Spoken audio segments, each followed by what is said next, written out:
અને બીજી વસ્તુ એ છે કે આ પબ્લિક હિયરિંગ રદ થઈ ગયું, એનો કોઈ બી જેટલું બી અહીં થયું તે બધું ઝીરો થઈ ગયું. આ ઝીરો કરવાની હું વાત કરું છું કે નહીં થઈ ગયું.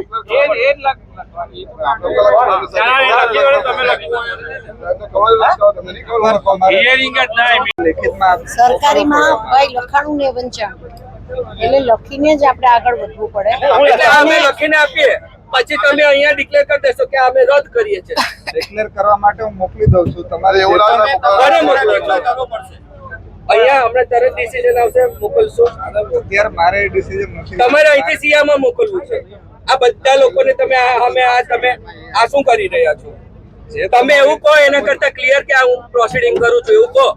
ખોટી ખોટી વાત બોલવો નહીં લોકોને. બિચારા ભોળા માણસો છે યાર. અહીંયા અધિકારીને બોલાવી લો. મારે પેપર પર તો લેવું પડશે ને. તમે ડિક્લેર કરો છો કે રદ કરીએ છીએ અમે. તમે ડિક્લેર કરો કે રદ કરીએ છીએ અમે. લખી આપો.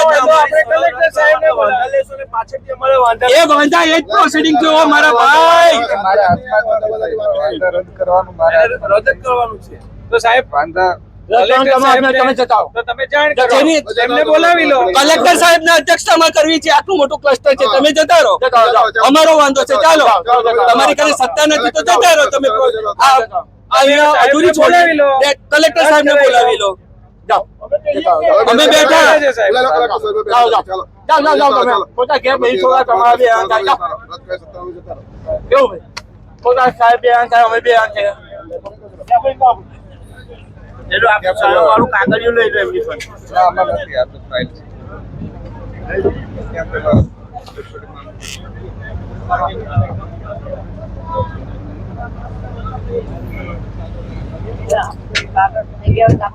પેલો સહયો વાળો કાગળિયું કઈ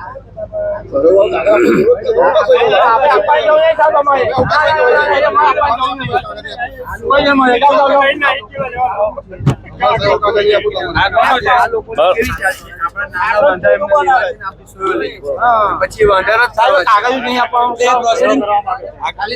નાના વાંધા લઈને આપી સહી કરાવવા માંગે છે. આવા પ્લસ હજી કઈ બે મિનિટ